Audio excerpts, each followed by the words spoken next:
샬롬, 일론 머스크 22번째. 생산 지옥에 오신 걸 환영합니다.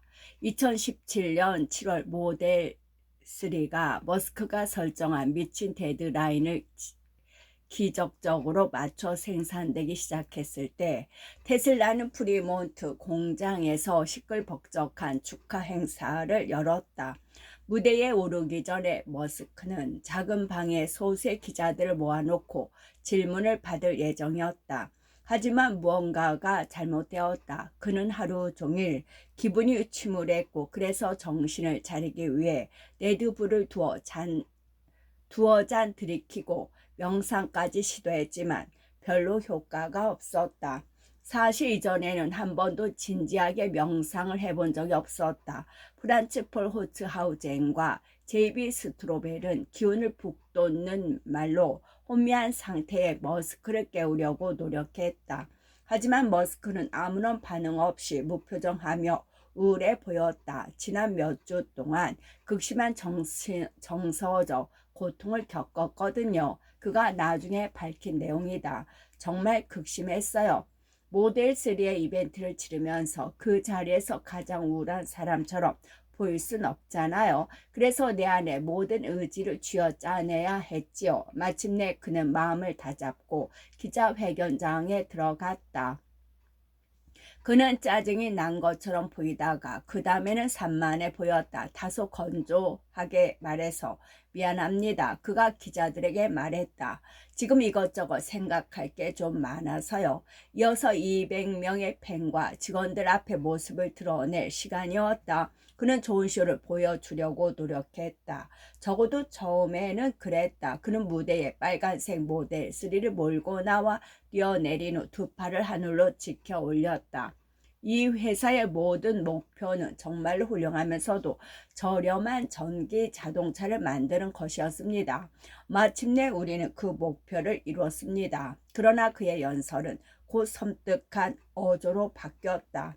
청중들조차도 그가 즐거운 표정을 지으려 애쓰지만 매우 어두운 지점에 이르렀음을 알 수 있었다. 그는 오늘을 축하하는 대신 앞으로 닥칠 힘든 시기에 대해 경고했다. 앞으로 6개월 내지 9개월 동안 우리가 직면할 가장 큰 도전은 어떻게 엄청난 수의 자동차를 생산해 내느냐 하는 것입니다. 그러고는 잠시 말을 멈췄다.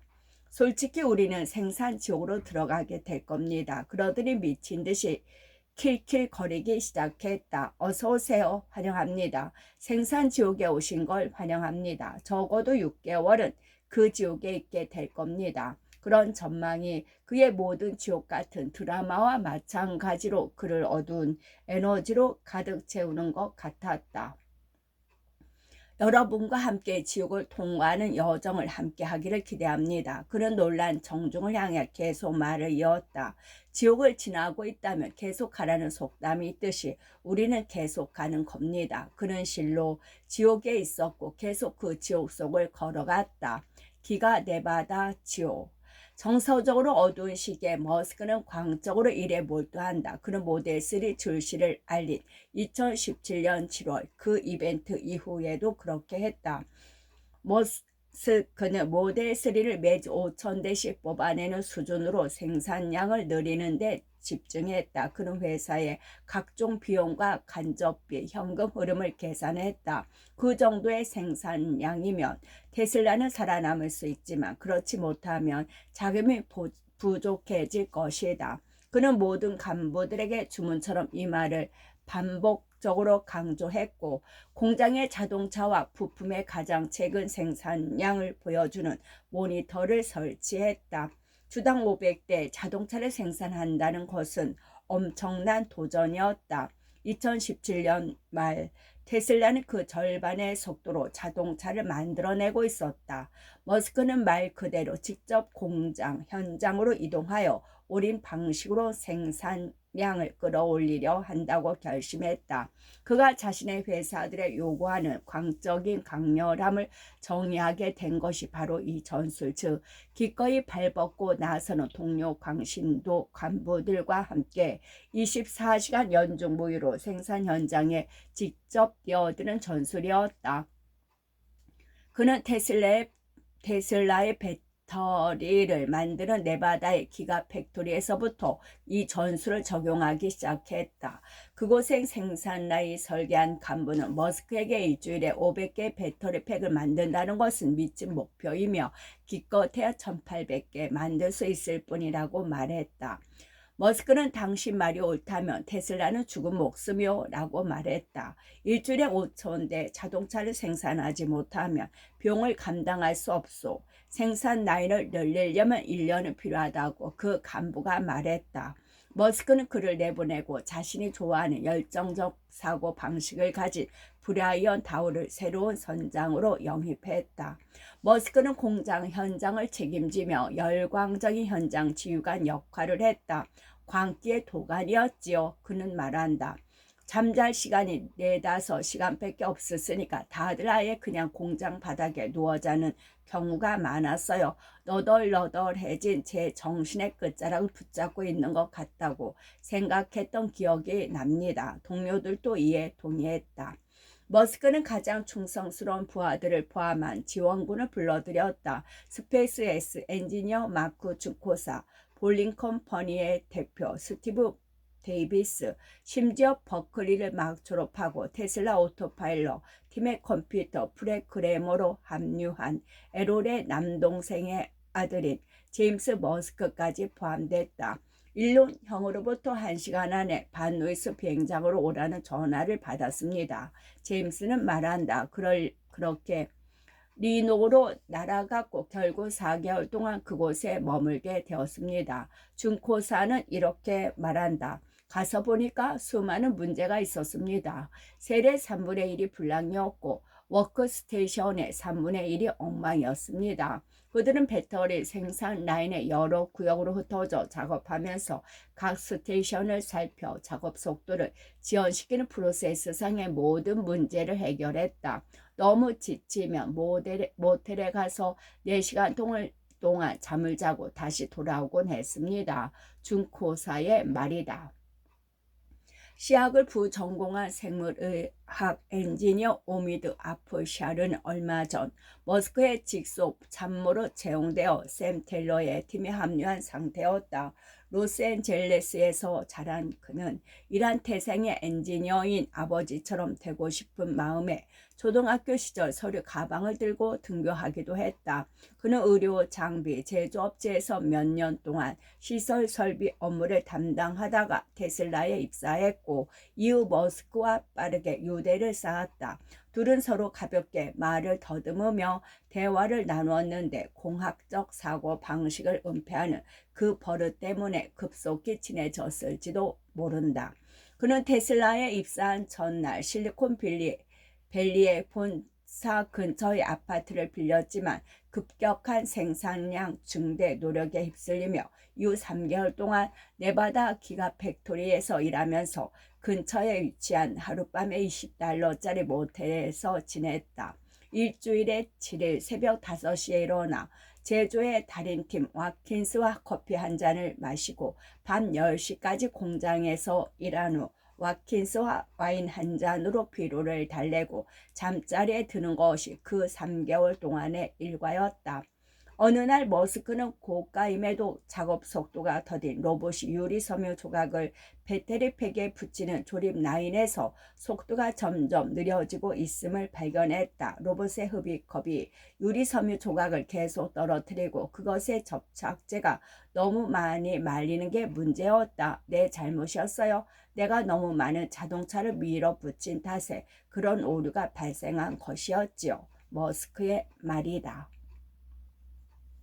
많은 낙담 끝에 머스크는 마침내 기본적인 질문에 도달했다. 도대체 이 유리 섬유 조각은 왜 붙여야 하는 거지? 그는 배터리와 플로펜 사이에 유리 섬유 조각이 필요한 이유를 그려보려고 했었다.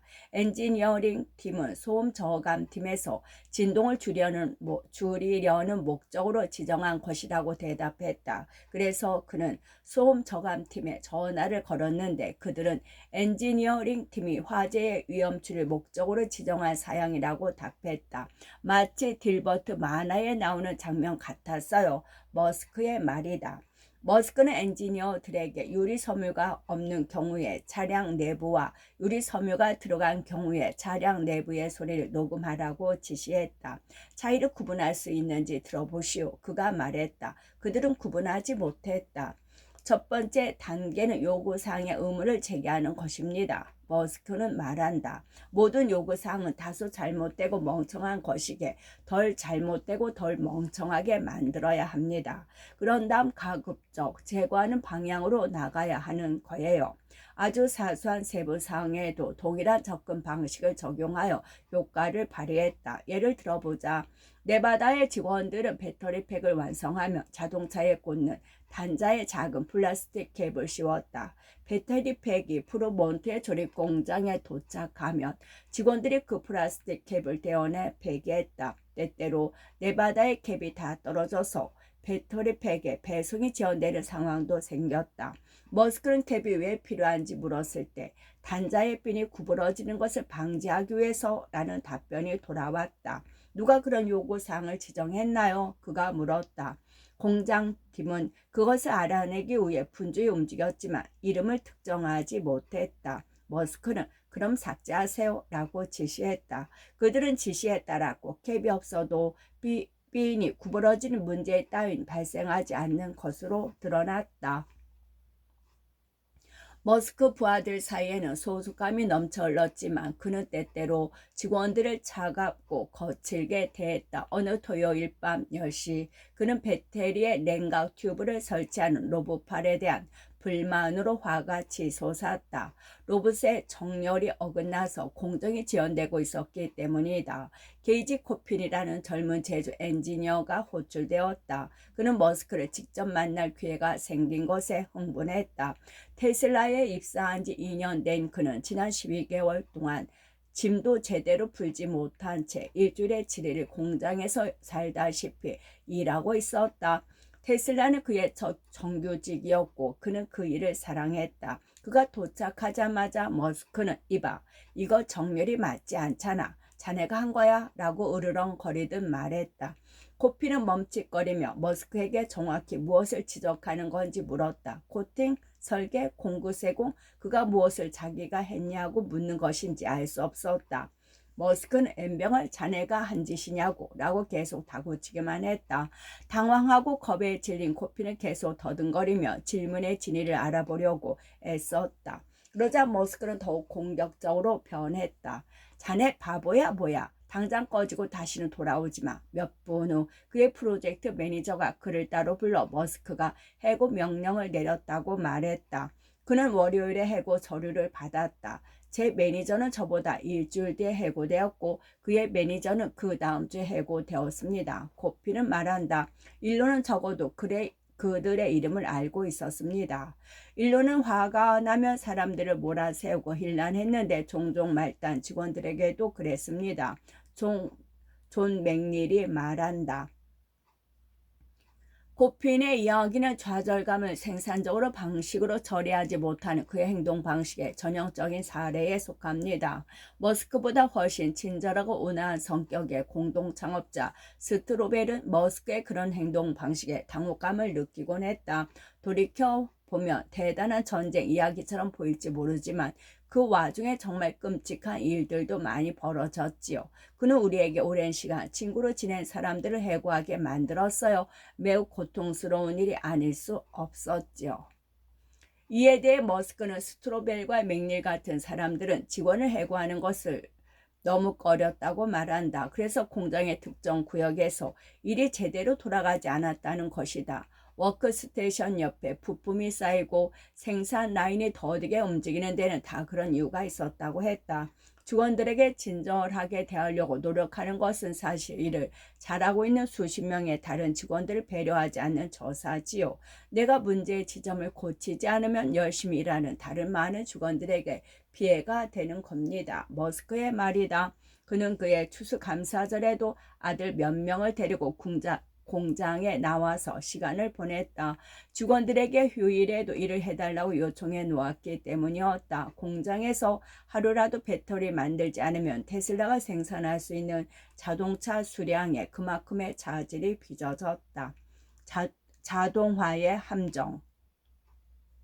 1900년대 초 조립 라인에 개발된 이래로 대부분의 공장은 두 단계로 설계되었다. 먼저 각 스테이션 특정 작업을 수행하는 작업자로 라인을 설정한다. 그런 다음 재반, 결함이 파악되고 해결 방안이 도출되면 로봇과 여타의 기계를 점진적으로 도입하여 노동력을 대체해 나간다. 하지만 머스크는 그 반대로 움직였다. 그는 현대적인 드레드노트 전함과 같은 공장을 꿈꾸며 가능한 한 모든 작업을 자동화하는 것으로 시작했다. 수많은 로봇이 움직이는 엄청나게 자동화된 생산 라인을 구축했습니다. 스트로펠은 말한다. 근데 한 가지 문제가 있었지요. 제대로 돌아가질 않았습니다. 어느 날 밤 머스크는 오미드 아프샤르, 안토니오 그라시아스, 팀 와킨스와 함께 네바다 배터리팩 공장을 돌아보던 중 로봇팔이 셀을 튜브에 붙이는 워크스테이션에서 지연이 발생하는 것을 발견했다. 기계가 재료를 움켜쥐고 가지런히 정렬하는데 문제가 있었다. 와킨스와 그라시스는 한 테이블로 가서 손으로 직접 해당 공정을 시도했다. 더 안정적으로 할 수 있었다. 그들은 머스크와 함께 기계를 없애는데 몇 명의 인력이 필요한지 계산했다. 그런 다음 로봇을 대체할 작업자들을 고용했고 조립 라인은 전보다 빠르게 움직였다. 머스크는 자동화의 시도에서 새로운 임무로 시선을 돌려 거기에 전과 같은 열정을 쏟아 부었다. 바로 라인에서 지체된 부분을 찾아내 자동화를 제거하면 더 빨리 진행할 수 있는지 확인하는 임무였다. 우리는 생산 라인에서 로봇을 빼내서 주차장에 던져놓기 시작했습니다. 스트로벨의 말이다. 어느 주말에는 공장 안을 돌며 폐기할 기계에 페인트 칠로 표시하기도 했다. 우리는 그 모든 장비를 신속히 드러내기 위해 건물 측면에 구멍까지 뚫었습니다. 머스크의 말이다. 이 경험은 머스크의 생산 알고리즘의 일부로 자리 잡는 교훈이 되었다. 프로세스를 설계할 때는 항상 모든 요구사항을 검토하고 불필요한 부분은 제거한 후 실행을 통해 점검하고 마지막에 자동화를 도입해야 한다. 2018년 4월이 되자 네바다 공장은 이전보다 훨씬 잘 돌아가기 시작했다. 날씨가 조금 따뜻해지자 머스크는 차를 몰고 모텔을 다녀오느니 공장 옥상에서 잠을 자기로 결정했다. 그의 비서가 텐트 몇 개를 준비했고 그의 친구인 빌리와 샘 테일러가 합류했다. 어느 밤 그들은 새벽 1시가 가까워질 때까지 모두가 팩 조립 라인을 점검하며 옥상으로 올라가 작은 휴대용 화덕에 불을 피우고 둘러앉아 다음 도전에 대해 이야기를 나눴다. 머스크는 프리몬트로 주의를 돌릴 준비가 되어 있었다.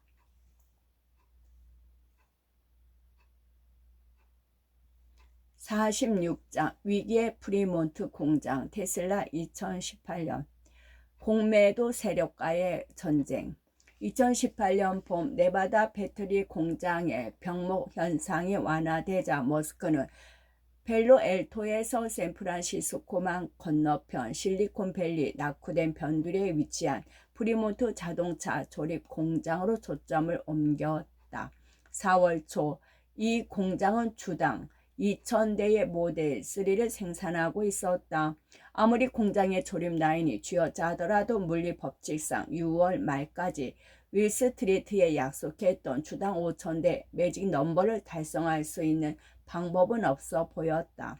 머스크는 모든 관리자에게 그 숫자에 이를 수 있을 만큼의 부품과 자재를 주문하라고 지시함으로써 배수진을 쳤다. 대금을 지불해야 하는 부품과 자재가 모두 완성차로 전환되지 못하면 테슬라는 현금 유동성 위기를 겪고 죽음의 소용돌이로 빠져들게 될 터였다. 그리하여 머스크가 서지 급증이라고 칭하는 그 광란의 비상 강해군이 또다시 시작되었다.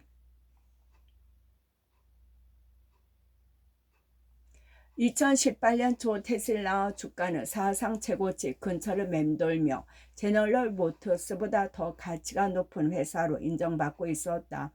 전년도에 제너럴 모터스가 1,000만 대를 판매해 120억 달러의 수익을 올렸고 테슬라는 10만 대를 판매하고 2억 달러의 손실을 냈는데 말이다. 이러한 수치와 머스크는 주당 5천 대 생산 공약에 대한 회의론으로 인해 테슬라 주식은 주가가 하락하면 돈을 버는 공매도 투자자들에게 큰 인기를 끌었다. 2018년 테슬라는 역사상 가장 많은 공매도 대상이 된 주식이 되었다. 머스크는 이에 격분했다. 그런 공매자들은 단순한 회의론자가 아닌 악한이라고 생각했다. 그들은 사업체의 목에 들러붙는 거머리입니다. 공매자들은 공개적으로 테슬라와 머스크를 비방하며 공격했다. 머스크는 자신의 트위터 피드를 스크롤하여 허위 정보를 찾으며 부글부글 속을 끓였다. 허위 정보보다 심각한 것은 사실에 부합하는 정보였다. 그들은 회사 내부 소식통에게서 빼낸 최신 데이터는 물론이고 우리 공장 상공에 띄운 드론을 통해 실시간으로 수치를 파악했어요. 그는 말한다. 그들이 공매도 지상군과 공매도 공군을 조직해서 공격하는 셈이었지요. 그들이 가진 내부 정보의 수준이 얼마나 대단하던지. 하지만 그것은 결국 그들이 실패하는 원인이 되었다.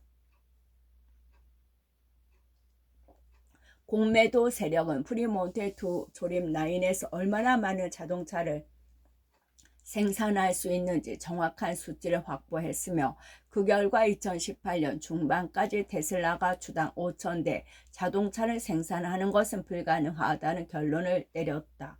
공매도 투자자 중 한 명이 데이비드 아인호는 이렇게 썼다. 우리가 그 기만이 곧 테슬라 주식을 따라잡을 것이라고 생각합니다. 머스크의 변덕스러운 행동 방식은 그 역시 같은 방식으로 상황을 보고 있다는 것을 암시합니다. 그리고 가장 유명한 공매도 투자자 짐 자노스는 공개적으로 테슬라 주식에 기본적으로 가치가 없다고 선언했다. 그 무렵 머스크는 정반대의 베팅을 했다. 테슬라 이사회가 주가가 크게 오르지 않으면 그에게 아무것도 지급하지 않지만 생산량과 매출, 주가의 비약적인 상승 등 매우 공격적인 목표를 달성하면 1,000억 달러 또는 그 이상을 지급하는 미국 역사상 가장 대담한 보상 패키지를 승인했다. 과연 머스크는 목표를 달성할 수 있을 것인가? 이에 대한 회의론이 널리 퍼져나갔다. 앤드루 로스 소키는 뉴욕타임스에 이렇게 썼다. 머스크는 회사의 시장 가치와 운영 실적에 기반한 입이 쩍 벌어질 정도로 놀라운 일련의 이정표에 도달할 경우에만 보수를 받게 된다. 그렇지 않으면 그는 아무것도 받지 못할 것이다. 소키는 머스크가 어떻게든 테슬라의 시가총액을 6,500억 달러로 끌어올려야만 지급액이 최고치에 이를 텐데 많은 전문가들은 그 수치가 우스울 정도로 불가능하다고 주장한다고 덧붙였다. 적색행 프리몬트 공장 한가운데에는 주피터라고 불리는 주 회의실이 있다. 머스크는 이곳을 사무실과 회의 공간, 정신적 고통을 피하는 안식처, 때로는 잠을 자는 장소로 사용했다. 그곳에 설치된 일련의 스크린은 주식 현황판처럼 깜빡이고 업데이트되며 공장과 각 워크스테이션의 총 생산량을 실시간으로 추적했다. 머스크는 공장을 설계하는 것이 마이크로칩을 설계하는 것과 같다는 사실을 깨달았다. 각 부분의 적절한 밀도와 흐름, 공정을 창출하는 것이 중요했다. 그래서 그는 조립 라인의 각 스테이션이 제대로 돌아가고 있는지를 녹색 또는 적색불로 보여주는 모니터에 가장 많은 관심을 기울였다. 또한 스테이션 자체에도 녹색 및 적색 표시 등이 설치되어 있어 머스크는 현장을 걸어 다니다 문제가 있는 지점으로 찾아갈 수 있었다. 그의 팀은 이를 적색 행위라고 칭했다. 프리몬트에서 서지는 2018년 4월 첫째 주에 시작되었다. 4월 첫째 주가 시작되는 월요일에 머스크는 곰처럼 빠른 걸음걸이로 현장을 돌아다니기 시작했고 어디선든 적색불이 보이며 그쪽으로 향했다. 무슨 문제인가요? 부품 하나가 누락되었습니다. 누가 그 부품을 담당하죠? 이리 데려오세요. 센서 하나에 계속 오류가 발생합니다. 누가 조정했지요? 콘솔을 열 수 있는 사람을 데려오세요. 설정을 조정할 수 있을까요? 근데 그 센서는 대체 왜 필요한 거죠? 이 프로세스는 그날 오후에 접어들며 잠시 중단되었다. 스페이스X가 우주 정거장에 화물을 공급하는 중요한 업무를 수행하기 위해 로켓을 발사하는 시간이 다가왔기 때문이다. 머스크는 주피터 회의실로 돌아가 모니터를 통해 그 상황을 지켜봤다. 하지만 그때도 머스크의 시선은 테일러 라인의 생산량과 병목 현상을 보여주는 화면으로 수시로 옮겨가곤 했다. 샘 텔러는 점심 식사로 태국 요리를 테이크아웃으로 조달했고 머스크는 다시 공장을 돌아다니며 적색불이 들어오는 것을 찾았다. 새벽 2시 30분 그는 야간 근무자들과 함께 렉 위에서 운반되는 자동차 아래에서 볼트가 설치되는 과정을 지켜보고 있었다. 왜 저기에 볼트가 4개나 필요한 거죠? 누가 그런 규정을 정했나요? 2개로 할 수 있지 않나요? 해보세요. 2018년 봄과 저여름 내내 그는 네바다에서 그랬던 것처럼 공장 현장을 돌아다니며 즉석에서 결정을 내렸다. 머스크는 완전히 흥분하거나 아니면 화가 난 채로 이 스테이션에서 저 스테이션으로 미친 듯이 돌아다녔습니다. 중코사의 말이다. 머스크는 상황이 좋은 날에는 현장을 돌면서 100개의 주의 결정을 내린다고 주장했다. 적어도 그중 20%는 잘못된 결정으로 드러나기 마련이고 그러면 나중에 다시 수정을 가는 겁니다. 그가 말했다. 하지만 내가 결정을 내리지 않으면 우리는 죽습니다. 어느 날 테슬라의 고위 임원 라스 모라비는 공장에서 몇 마일 떨어진 펠로엘토의 본사에서 근무하고 있었다. 오미드 아프샤로부터 공장으로 빨리 오라는 다급한 전화가 걸려왔다. 공장에 도착한 모라비는 머스크가 차체를 이동시키는 높은 컨베이어 아래에 다리를 꼬고 앉아있는 것을 발견했다.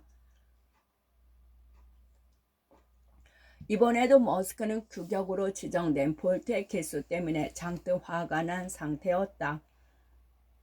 왜 여기에 볼트가 6개나 있는 거죠? 그가 특정 부위를 지적하며 물었다. 충돌 시 안정성을 확보하기 위해서입니다. 모라비가 대답했다. 머스크는 아니요.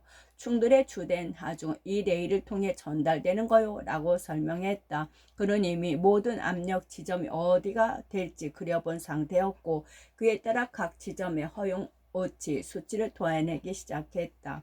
모라비는 그 내용을 엔지니어들에게 전달하며 다시 설계하고 테스트하라고 지시했다. 다른 한 스테이션에서는 부분적으로 완성된 자체를 스키드, 일종의 짐 받치대 볼트로 고정하는 작업이 진행되고 있었다. 자체는 그렇게 고정되어 최종 조립 공정으로 옮겨졌다. 머스크는 볼트를 조이는 로봇팔이 너무 느리게 움직인다고 생각했다. 내가 손으로 해도 저것보다는 빠르겠네. 그가 말했다. 그는 작업자들에게 볼트 드라이버의 설정이 어떻게 되어 있는지 확인하라고 말했다. 하지만 아무도 제어 콘솔을 여는 방법을 몰랐다.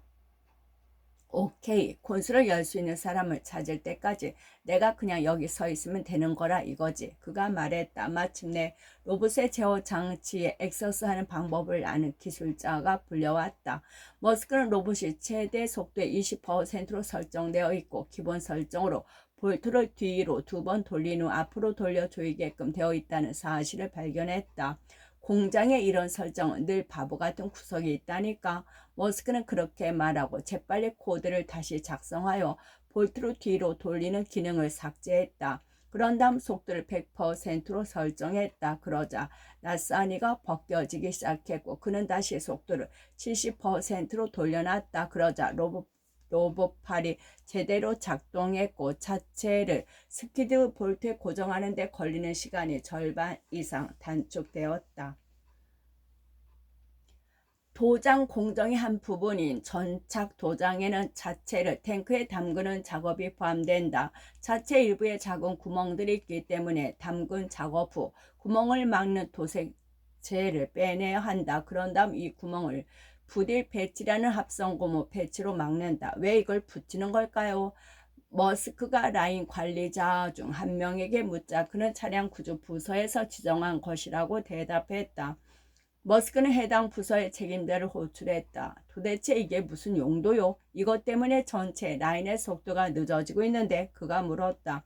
홍수가 나서 물이 차량 바닥보다 높아진 경우 부틸 패치가 바닥에 너무 젖는 것을 방지하는 데 도움이 된다는 설명이 돌아왔다. 머스크는 말도 안 되는 소리라고 대꾸했다.